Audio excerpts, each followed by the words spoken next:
Bapak Ibu sekalian, bahwa kita tahu bersama bahwa data memiliki peran yang sangat penting dalam proses pembangunan, mulai dari perencanaan, pelaksanaan, sampai dengan monitoring atas upaya-upaya yang dilakukan oleh kita semua. Terkait dengan data, Bapak Ibu sekalian, sudah banyak yang kita hasilkan, ya. Tentu saja saya mengucapkan terima kasih kepada beberapa kementerian lembaga dan juga masyarakat yang berpartisipasi dalam memberikan informasi kepada BPS sehingga BPS mampu mengumpulkan berbagai data yang diperlukan dalam SDGs.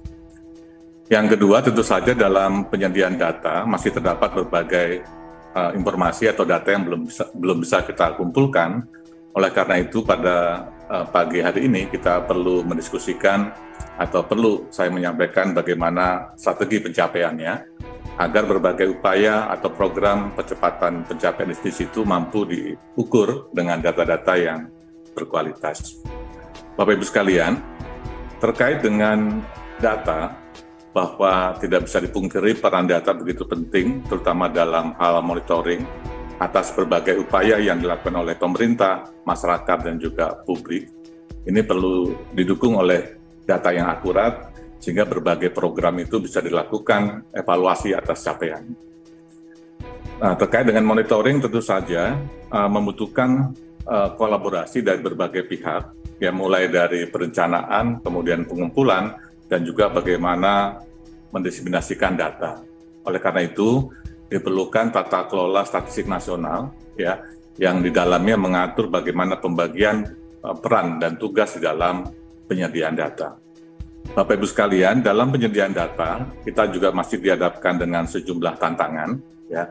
Yang pertama masih belum optimalnya kolaborasi dan koordinasi antar berbagai pihak. Ini juga masih kita hadapi dalam penyediaan data.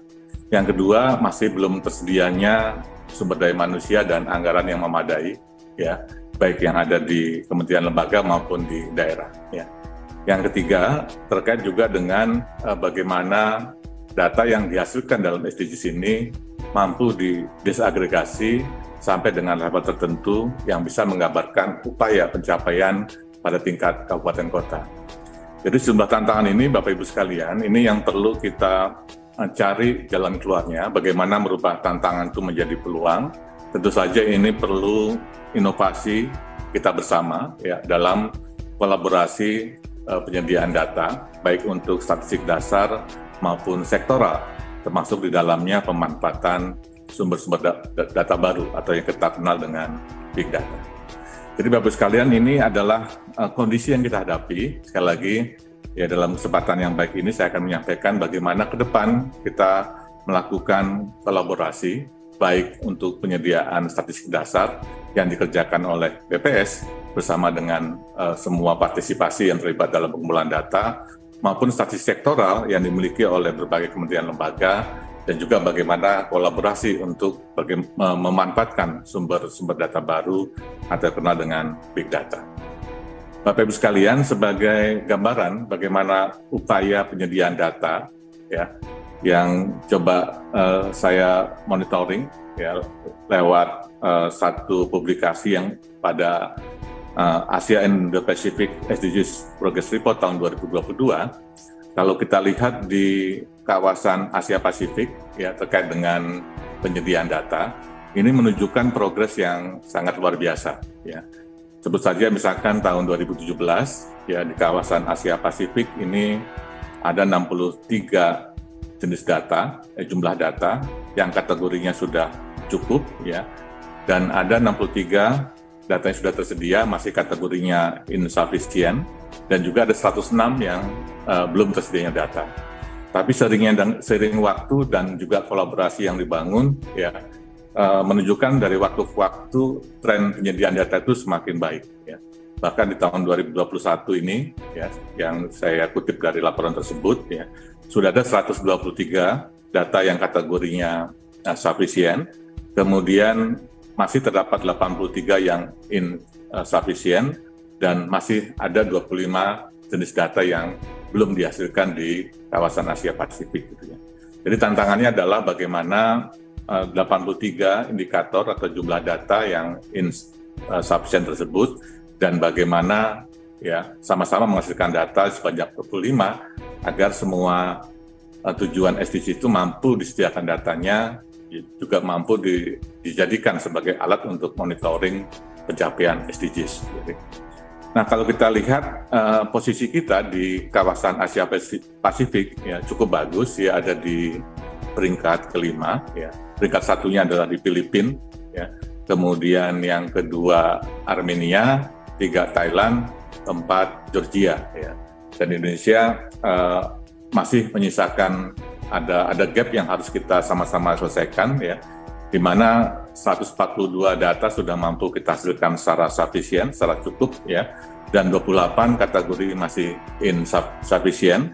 Insufficient itu menyangkut disagregasi maupun juga terkait dengan akurasi data ya, karena sebagian masih menggunakan proxy untuk pendekatan indikator yang disampaikan dalam tujuan SDGs gitu ya.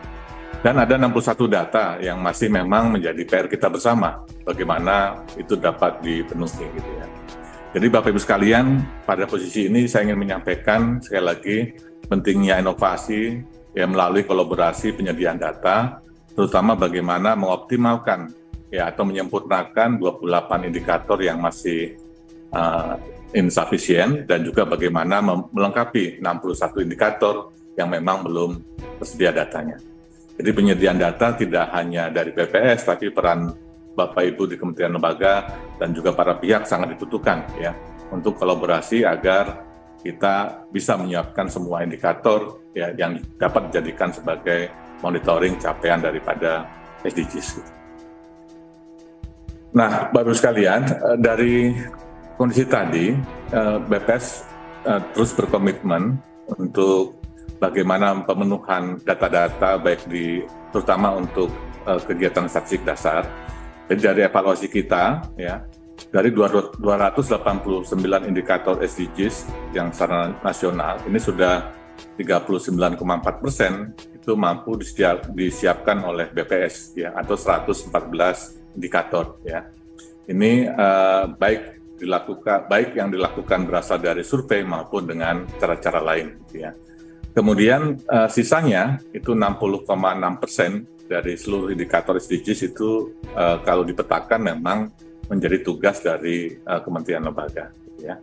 Nah, tentu saja Bapak Ibu sekalian, BPS terus berkomitmen bagaimana mengoptimalkan perannya untuk meningkatkan penyediaan data untuk indikator SDGs. Nah, beberapa area yang menjadi untuk dikembangkan adalah yang pertama, bagaimana pengembangan indikator ini bisa dikembangkan dari survei maupun sensus yang dilakukan oleh BPS ya, agar ini bisa dielaborasi sehingga berbagai indikator itu mampu dihasilkan ya. Kedua, mungkin juga bisa dengan cara-cara pengembangan atau penyediaan indikator dengan cara yang tidak tradisional ya, tidak tradisional artinya tidak hanya melulu menggunakan survei atau sensus ya. Di antaranya adalah bisa menggunakan pengembangan model, karena juga di berbagai negara sudah mulai dikembangkan model-model statistik ya yang bisa dipergunakan untuk penyediaan data SDGs gitu ya. Yang ketiga tentu saja di era sekarang ya perlu mengoptimalkan bagaimana penggunaan sumber-sumber data baru atau yang kita kenal dengan satu di antaranya adalah big data gitu. Jadi untuk BPS ini adalah inovasi dalam menghasilkan data yang sedang dikembangkan. Ya tentu saja Bapak Ibu sekalian ini juga perlu kolaborasi dengan berbagai pihak agar berbagai area ini bisa kita kembangkan. Nah sementara itu Bapak Ibu sekalian, kalau bicara menjadi statistik sektoral, ya tadi ada 60,6% yang itu menjadi tanggung jawab Kementerian Lembaga. Juga ini perlu dilakukan koordinasi dengan BPS karena di dalam Perpres nomor 39 tahun 2019 BPS memiliki peran sebagai pembina data statistik. Di sini perlu kolaborasi dan koordinasi bagaimana penyediaan data sektoral itu ya yang memenuhi prinsip-prinsip satu data Indonesia sehingga data-data itu bisa dibagi pakaikan dengan berbagai pihak gitu ya. Jadi kekuatan sumber-sumber data yang ada di Kementerian Lembaga perlu dikoordinasikan ya sehingga nanti data itu bisa berfokus kepada indikator untuk penyediaan SDGs gitu ya. Jadi kita semua harus berkomitmen bagaimana memperbaiki pengukurannya, penyediaan indikator, karena ini akan berdampak besar kepada bagaimana kebijakan itu dibuat ya dalam mencapai tujuan SDGs gitu ya. Jadi sekali lagi Bapak sekalian, data ini memiliki peran yang sangat penting dalam proses pencapaian SDGs ya, mulai dari perencanaan, pelaksanaan maupun dari monitoring atas upaya-upaya yang sudah dilakukan bersama gitu. Jadi data, uji di data ya untuk melihat capaian itu.